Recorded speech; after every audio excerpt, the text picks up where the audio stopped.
Hello everybody, welcome to Snyder's Inc. And today we have got another MrBallen video. We are so close to finishing all the MrBallen videos up to date. We are so dang close and we're going to get it done in the next few days.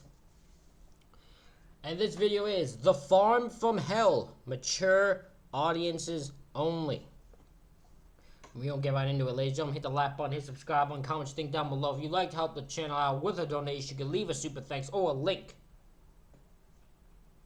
to my PayPal's in the description. Let's go. A sheriff's department in a little town in Oregon conducted a search of a huge 20-acre farm tucked away inside of a forest.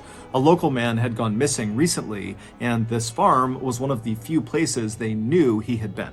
Very quickly into this search, a deputy was walking around the outside of the barn when he saw something strange on the ground. At first, he had no idea what it was, but as he got closer, it became very obvious. Not only would this discovery become front-page news all across the country, but it would also lead investigators to discover something much more sinister going on in that little town. But before we get into that story, if you're a fan of the strange, dark, and mysterious delivered in story format, then you've come to the right place because that's all we do, and we upload once a week. So, if that's of interest to you, please offer to make the like button a cup of coffee, but be sure it's full of coffee grounds. Also, please subscribe to our channel and turn on all notifications so The stuff this guy comes up with is amazing. I don't know how he comes up with these. I always say never MrBallen. I don't know how he comes up with these. But it just fascinates me how he comes up with these things with the like button. It's hilarious every single time. That'll do, pig. standards, Susan Monica's life had been pretty good. She had a small but very close group of friends, she had a great job working as an engineer, and she lived in one of the most exciting cities in the world, San Francisco, California. But Susan was not happy. Moving to the big city was not so much a choice as it was a product of life and circumstance. Deep down, Susan had always been someone who preferred peace and quiet and being alone, things that were in rare supply in a big city like San Francisco. Many nights after work, Susan would come home to her apartment and she would sit there and dream about moving away from the city and living off the grid somewhere on a farm, raise her own food and be totally self-sufficient, away from everybody else in the world. And then one day in 1991, when Susan was 43 years old, she made that dream a reality. That year, she wound up purchasing a 20-acre farm located in a forest in a little town in Oregon called Weimar. However, this farm was really not a farm. There was nothing on it. There was no house for Susan to live in, there was no barn for her animals or tools, there was no running water, no electricity, no septic system. It was just pure Oregonian wilderness. But to Susan, it was perfect. The property kept her far away from other people. That sounds like my type of thing. If I was gonna buy a land, if I was gonna make my own house or buy a thing, I'd want it to be a land. I'd want to buy a land and then make my house that way. And she liked the idea of having to literally build her own farm. After all, she was an engineer by trade, so she actually knew how to build buildings efficiently and safely, and she was a big, strong, sturdy woman who was not afraid of manual labor. So when Susan finally arrived in Weimar and made her way up the winding dirt road through the forest and arrived in front of her property and looked out at the vast, rugged landscape for the first time, she was filled with a rush of excitement. Even though there was nothing on her 20 acres, it already felt like home.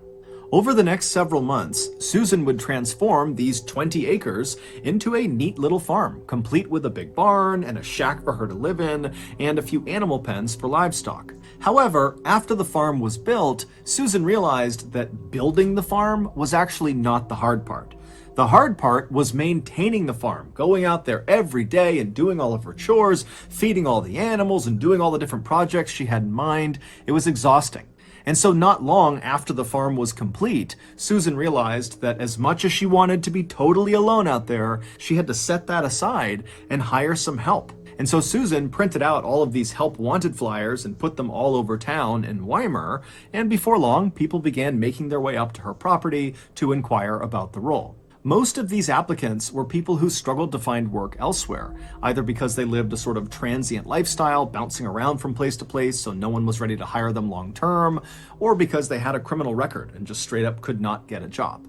But Susan didn't care about either of those things. All she cared about was the people she hired would work hard and they would respect the peaceful, calm atmosphere she was fostering on her farm. Basically, do the work and leave me alone. And over the next 20 years, Susan would find dozens of people who were able to do just that. Most of them would work for Susan only for a short period of time. Others would stick around for a little bit longer, but eventually all of Susan's workers kind of rotated pretty quickly and moved on to other things. And when that happened, Susan would simply put up more help wanted flyers in town and hire more people. And in all the 20 years that is insane, the fact that she just kept doing this. And she just kept hiring these people for a short period of time to do work on the farm, but then they'd leave because they'd be like, you know what, I found a different opportunity, and then they'd just go about. She just hired another one, and that pattern kept going on for 20 years. That is insane. Susan had been hiring these temporary workers at her farm. After they did move on and went somewhere else, Susan never heard about them again. However, that was about to change. On January 1st, 2014, Susan, who was 66 years old by this point, was outside of her shack out on her driveway when she happened to look up and see a car coming up her road. Now remember, she lives in the middle of nowhere. No one comes out to see her, so this is a very rare event. And so Susan is totally keyed in on this car. And this car, they pull into her driveway, and then out of the car popped 3 young people. It was 2 young men and 1 young woman. And before Susan could even ask them who they were or why they were here, they were telling her. They said they were looking for their father, Robert Haney, who at one point had told them he was working on Susan's farm in exchange for a little cash, and also Susan was letting him park his camper on her property, and he was living in that camper. The kids said their father always checked in with them at least once every couple of months, but they had just gone this really long stretch without hearing from him, and since he didn't have a cell phone and no permanent address, they had no real way of getting in touch with him, and so they were out there looking for him to make sure he was okay. And so they asked Susan, "Do you remember our dad, Robert? And if so, do you know where he is?"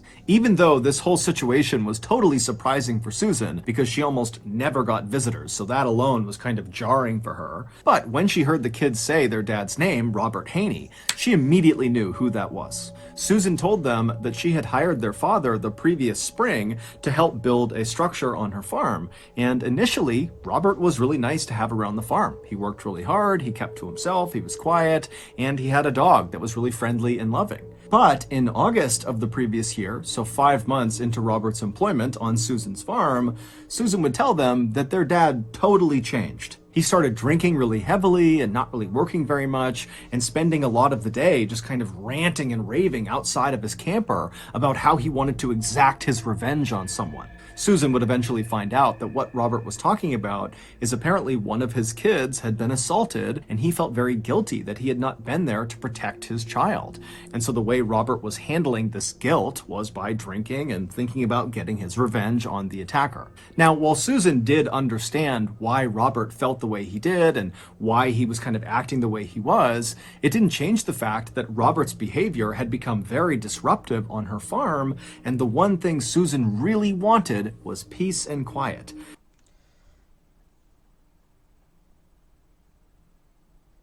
Did she take out this man just because he was a bit too loud? Is she like that really old person that was like, God damn it, I've had enough of your kids and their music, so she just like takes him out because he's just too damn loud? Raise his volume just a bit, and she blasts in the next century? And so she decided she would have to go confront Robert about his behavior and potentially fire him if he couldn't find a way to calm down. But before Susan ever had to do that, Robert one day just walked right up to her shack. He handed her an envelope filled with cash, and he asked Susan if she wouldn't mind looking after his dog for a while. And Susan was so taken aback by his complete change in behavior and this request that she just took the envelope and said, "Okay, I'll look after your dog." And then Robert nodded as thank you. He turned around and he walked away from from her. And then a few moments later, Susan's standing there with the envelope in hand, watching as Robert is climbing into some white car that had just pulled up in front of the property. She didn't know who was in the car with him, and then the car turned around and drove out of sight. Susan told the kids that that had happened back in September, so about 4 months ago, and since he left, she had not heard from him, despite the fact she still had his dog, and she told the kids that a lot of Robert's stuff was still in his camper. Susan brought the kids over to the side of her property where Robert's camper was, and when they went inside, sure enough, all their father's things were all over the place, but the one item that immediately stood out to them was their father's tool belt. They knew their father was a traveling handyman, that was how he made his living, and so it begged the question, why would he leave his tool belt here if he knew he was going to be gone for several months potentially? It didn't make any sense. After leaving Robert's camper, the kids... They got a sense of suspicion. I don't know if they suspect that their father's in trouble because they suspect that Susan has done something to Robert, but they definitely, I think, suspect something. Kids thanked Susan and asked her to please be in touch if she learned anything else about their dad, and she said she would. And then the kids got back in their car and they began driving south towards the Jackson County Sheriff's Office. When they got there, they asked to file a missing person report for their dad. However, they learned very quickly that it was going to be very challenging to locate their dad, because their dad lived this transient lifestyle with no cell phone, he had no permanent address, he had nothing that could really be traced. But the investigators agreed with Robert's children that their dad's absence was a big concern, given the fact that his last interactions with Susan had consisted of him drinking very heavily and talking about going and getting his revenge on his child's attacker. And so the sheriff and the deputies were very concerned that that was exactly what Robert had done. He had gone out and potentially murdered someone and now was in hiding. So they asked Robert's kids if they could think of absolutely anything that could possibly allow investigators to track down Robert. And at some point, one of the kids said, "Oh, what about my dad's EBT card?" EBT cards, or electronic benefit transfer cards, are like debit cards for state welfare services. You can use the cards to buy things like groceries. Do they, that must be a thing in the States only. I don't think Canada has that. If they do,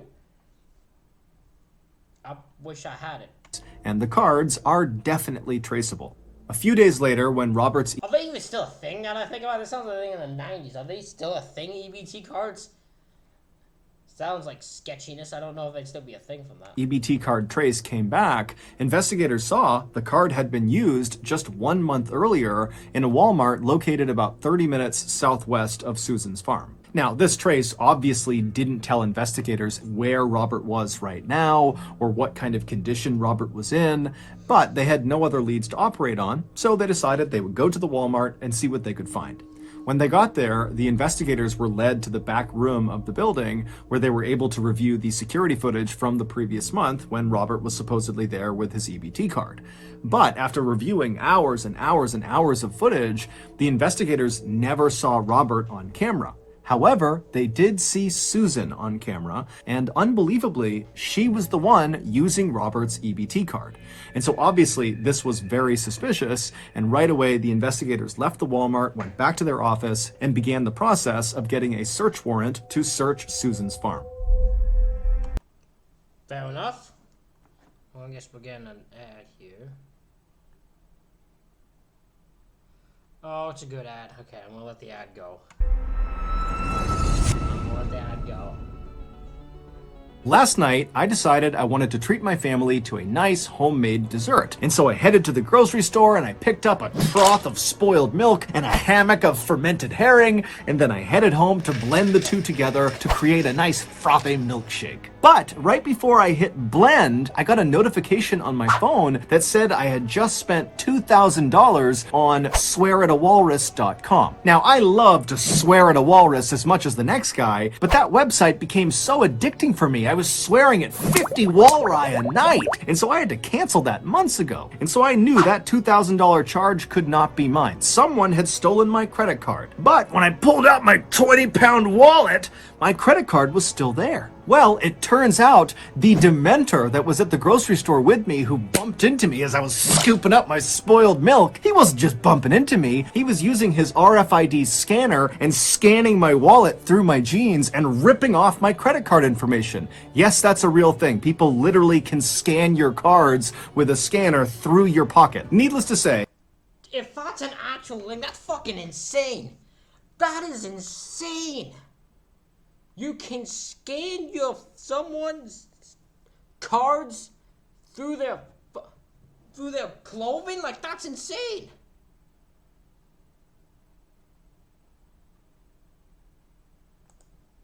later, on January 10th, the sheriff and his deputies arrived at Susan's property, and when they pulled onto her driveway, Susan came outside to greet them. When she asked them, what's going on, they told her, hey, we're here to search your property in connection with Robert Haney's disappearance. And before Susan could ask any more questions, the sheriff said to her, hold on, just turn around, let's go back inside, I need to talk to you privately. And so Susan, who was very shocked by this, just said, okay, and she turned around and led the sheriff into her house while the other deputies fanned out across the property to begin this big search. Once inside of Susan's house, they sat down in her kitchen, and right away the sheriff says to Susan, okay, I have you on camera using Robert's EBT card. I know you stole it, so you need to tell me where Robert is right now, or it's going to get a whole lot worse for you. And as soon as he said this, Susan's look of shock on her face quickly turned into a look of kind of relief. It was like suddenly she understood what was going on here.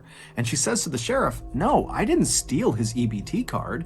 He gave it to me along with an envelope full of cash when he left 4 months ago, and he told me to use it to buy dog food for his dog that I'm looking after. And since Robert had been gone for all these months, she had run out of cash to pay for the dog food and now was using the EBT card. Susan also added that if she had just stolen the card from Robert, she wouldn't be able to use it because it requires a PIN number, and Robert gave her the PIN number. That's how she was able to use it.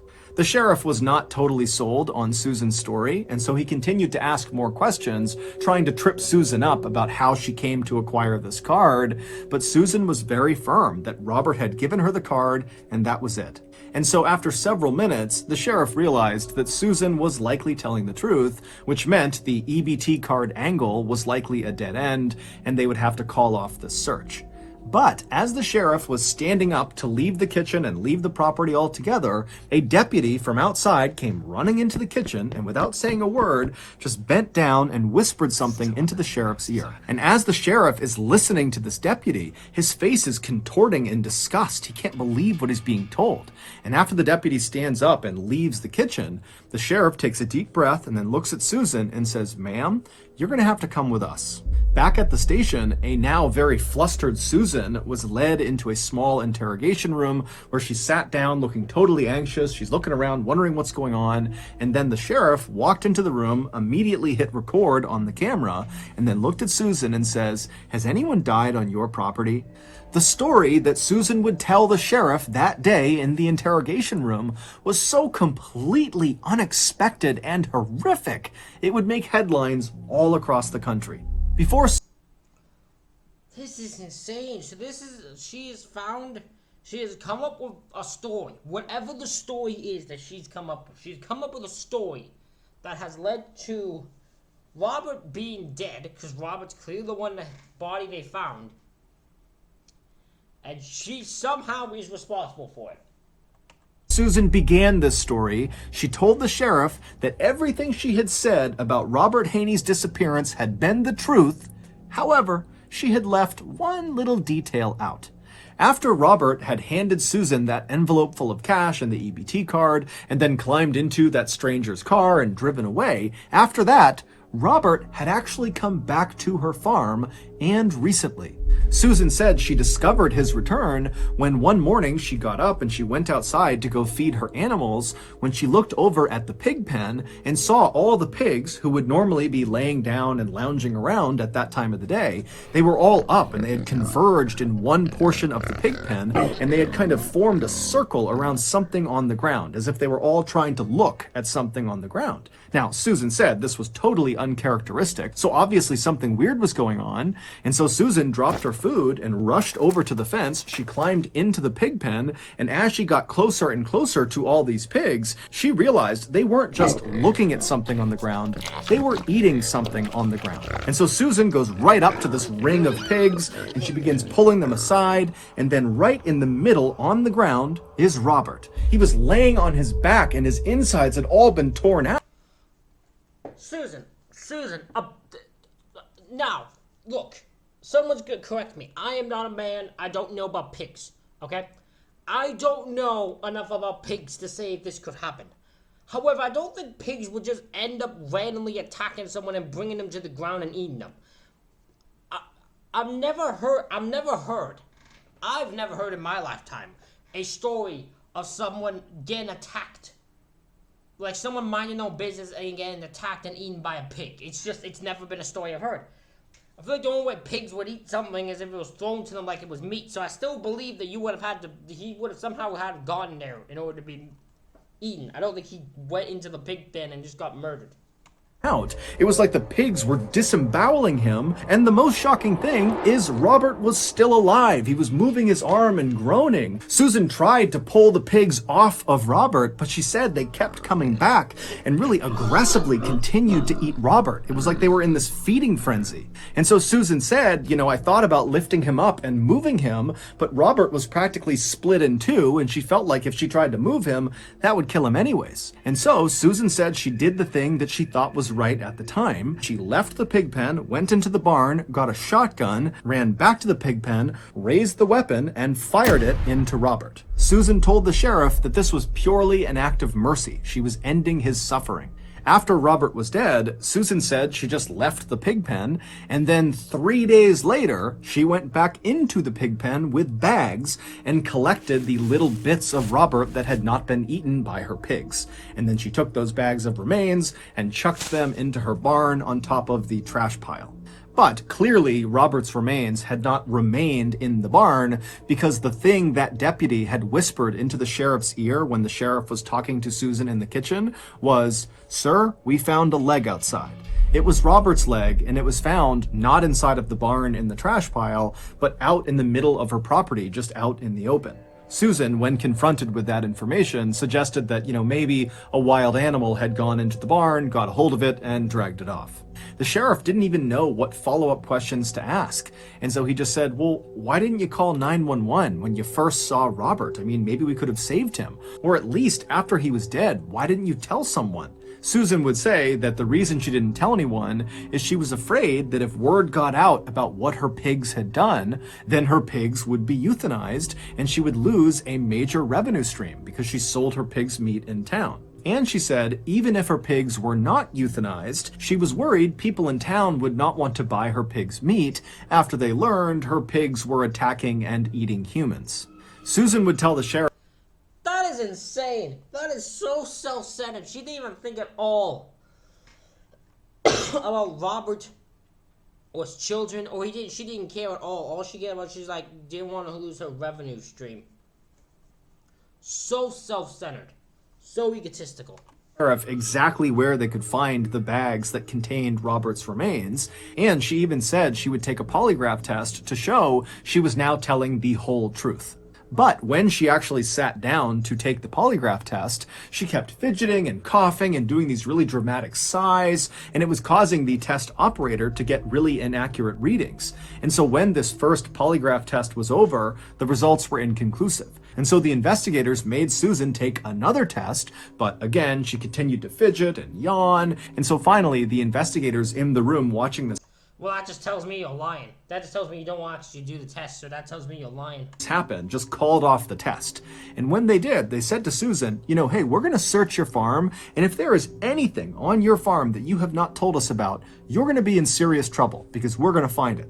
At this point, Susan kind of stopped fidgeting, and she looked up at the investigators, and after a long pause, she reached out across the table and grabbed a piece of paper and a pen. She pulled it back, and she began drawing something. And after a few seconds, it became pretty clear she was drawing a map of her farm. And after the map was all drawn out, she drew a big X in the middle of it, and then slid the map back across the table to the investigators, and she said, if you go to that X, you'll find Stephen. And the investigators are like, Who's Stephen? We're talking about Robert. What are you talking about? Well, it would turn out Robert was not the only farmhand to die on Susan's property. Talking about Robert. What are you talking about? Well, So it turns out this damn Susan's a crazy ass murderer. She's a goddamn murderer. Been murderer. And she fucking evil as hell. well, it would turn out Robert was not the only farmhand to die on Susan's property. In 2012, about a year before Susan hired Robert, she hired another man named Stephen Delacino. And according to Susan, Stephen was a lot like Robert. He was really easy to get along with, he was quiet, he worked hard. But at some point, Susan said they had a big falling out. Susan said she started to suspect that Stephen was stealing her guns in her barn, and so she went to confront him. And during this confrontation, they got into this big fight, and Susan said she didn't really remember all the details of what happened next, but at some point during this fight, a gun went off, and then Stephen fell to the ground in the middle of the pig pen with his head bleeding, and all of Susan's pigs suddenly swarmed him and This girl's a worse liar because, like, why is everything ending up in this shit? Like, why are you two arguing and have a gun in the pig pen? Why are you two arguing with a gun in a pig pen? That's not what you would argue. That is such bullshit. It's unbelievable. and began eating him. The stunned investigators again asked Susan, okay, if that really happened the way you said it did, why didn't you call 911 if this was like an accident?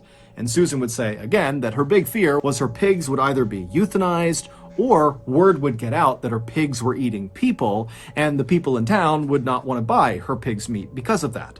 In the end, as far-fetched as Susan's stories were about what happened to Robert Haney and Stephen Delacino, there was never any evidence that actually contradicted her claims. And so as a result, when Susan went on trial for murdering Robert and Stephen, it came down to whether or not the jury believed Susan. And they didn't. Not at all. They believed that Susan was completely lying, and that in reality, Polygraph test was all I need to be like, well, you wouldn't do the test, so. Susan, who was known to have a very quick temper, shot Stephen and shot Robert very much on purpose, and then threw them into her pig pen. We can only hope they were dead before her pigs began eating them. On April 21st, 2015, more than a year after Robert's children had reported him missing, Susan was convicted of 2 counts of murder for Robert and for Stephen, and 2 counts of abusing a corpse. She was sentenced to a minimum of 50 years in prison. While in custody, Susan would be overheard saying there were 17 other bodies buried on her property. However, when the police went out there and searched again very extensively, they never found any other Holy shit, what is this shot she look? This is her. She looks. Why does she look like this? This is some next level evil ass shit. What the hell? What is this look? Jesus. remains. So that's going to do it. If you got something out of Ladies and gentlemen, that is it for this reaction video. Let me know what you think in the comments. Hit the like button, hit the subscribe button. Thank you all for watching. I'll see you all for the next one.